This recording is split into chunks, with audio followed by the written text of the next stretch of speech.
Okay, so I've always thought Dungeons & Dragons was kinda nerdy. For some reason, it was okay in my mind to play video games, go to medieval fairs, or even buy medieval weapons. But actually playing a tabletop RPG? That was just the line too far. And there isn't a redemption arc here. I still find it nerdy. I just realized pretty much all hobbies are nerdy. From music, to cars, to guns, to exercising. And mine are no better or worse than everyone else's.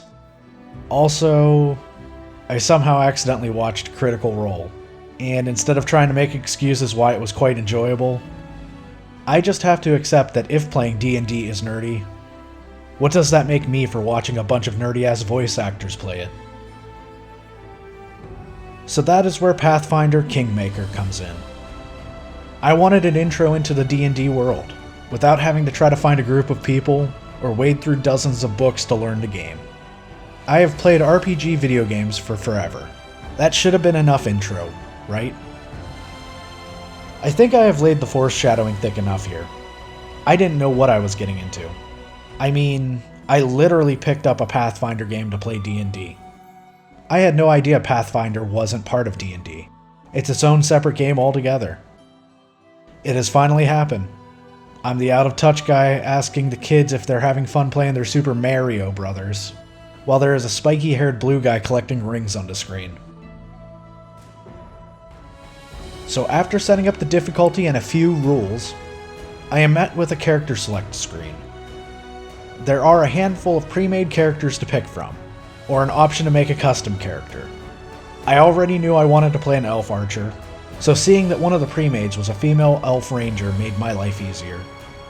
So the game starts, there's a quick backstory of why everyone is at the castle, and then into the tutorial level.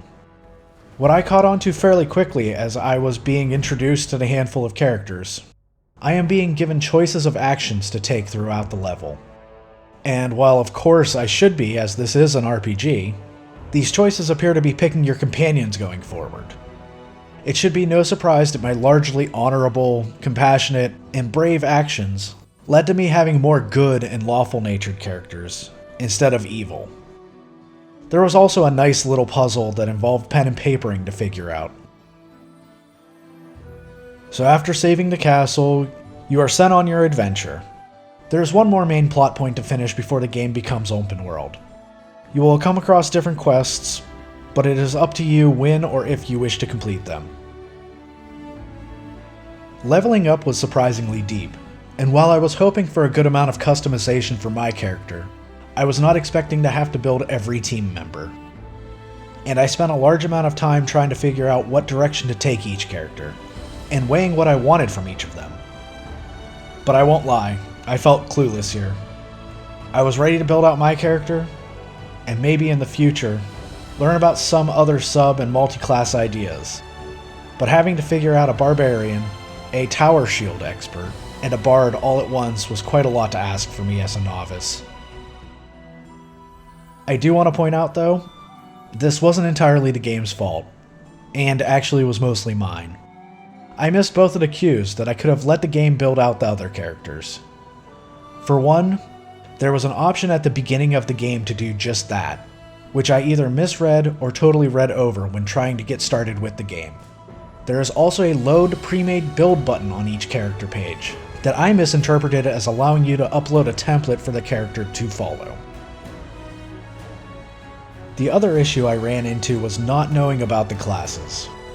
Like, what is the difference between a kineticist, sorcerer, a wizard, or the ranger and the slayer?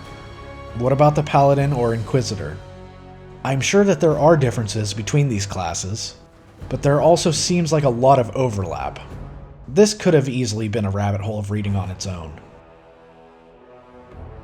For combat, you were given between the options of real-time and turn-based. Real-time was more like being on a timer, where everyone had a specific period between actions. The real-time combat does have an option to pause the action, so you can better react to what is going on, like queuing up specific spells and skills, picking what to attack, or getting someone out of a bad position. There is also plenty of pre-combat controls, like attempting to get first strikes through stealth, basic and custom battle formations to set up, or using control spells like Grease. I didn't look, but I wonder if you could set up traps. Overall, combat was pretty solid feeling, but I did find ranged combat to be a slight annoyance. Your ranged characters are given a penalty to hit against enemies in melee combat with your teammates. While I get this is probably done to make it feel like you are actively trying not to hit your friend, it is still annoying seeing all the missed shots. But at least you don't have to buy ammo, so I'll take the little victories where I can. Healing was another area I ran into problems. I want to preface this. I have become pretty accustomed to more modern, Holy Trinity / Healbot styles of support. Not saying that it is better, just being upfront with my biases. But in Kingmaker, the only person I had in my group that could heal was a bard, and she would quickly expend her 3, later 4 charges of Cure Wound. The problem was, when getting deeper into dungeons, resting is difficult, so getting spell charges back and health from resting became unreliable. And I didn't expect the need to bring dozens of healing scrolls and health potions to offset this. Resting didn't always refill all of my character's health either, which was frustrating deciding to rest again or use up those same limited healing charges. Or both if enough of the party was injured. The other area I felt was lacking is actually being able to tell if a fight is even doable. Even though I was playing on a forgiving difficulty that let me retry fights that I failed, there were some that I eventually just gave up on, assuming I needed to level up to actually be able to attempt them. I don't know if the warning wasn't there, or I just missed it, or maybe I am again just used to more modern qualities of life like skulls next to enemy health bars, or question marks where the level is supposed to be, letting me know that a fight is all but unwinnable. I imagine this would be even worse when playing with only 1 life for your characters. So after 10 hours of game time, I really didn't feel like I accomplished a whole lot in Pathfinder Kingmaker. I expected a dense game, but I overestimated my knowledge of RPGs, along with my capability of picking up this game quickly. I wouldn't say the game is hard, just very deep, and I understand everyone has to be a noob at one time to start these types of games.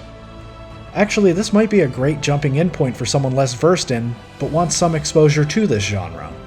And if you have more of a foundation than I do in this area, I could actually see this game being really enjoyable. As for me though, it is difficult to try to delve deeper into a game that, at 10 hours of playtime, enough time to either beat or approach beating many other games, didn't even begin to scratch the surface.